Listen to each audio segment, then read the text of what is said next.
Pripravljamo avgustovsko številko revije EOL 151.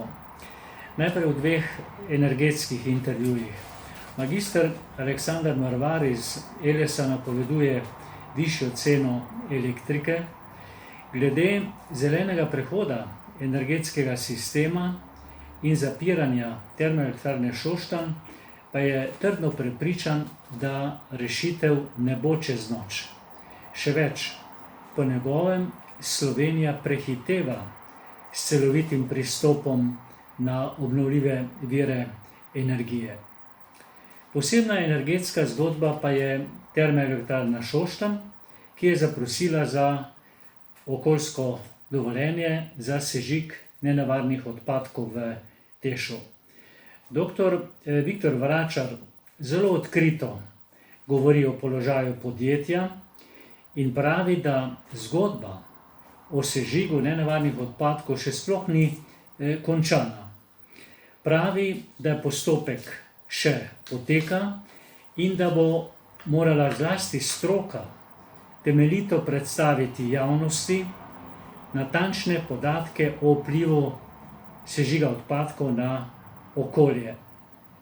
Poleg tega je zanimiva misel dr. Vračarja, ki pravi, da sežig v termoelektrarni Šoštanj ni problem, ampak je del slovenske rešitve za termično obdelavo odpadkov, saj vsi vemo, da Slovenija teh zmogljivosti nima. No in podnebni dosje, posebna zanimiva priloga.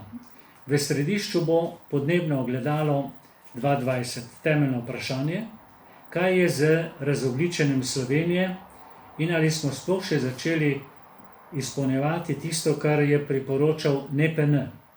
Nismo, pravijo nekateri pripravljavci gradiva. Še več, dr. Marko Kovač predlaga, da bi Ministrstvo za finance še enkrat preučilo vsebino zakona o davku na motorna vozila, saj naj bi po sedanji verziji Slovenci kupovali predvsem dotrajana vozila, kar je seveda odločno v nasprotju s tistim, kar priporoča NEPN. Spravi bolj umazana vozila. Ne morem pa mimo še enega intervjuja, in sicer intervjuja z magistro Vaneso Čani, ki se vprašuje, kako bodo podjetja pristopila k razogljičenju.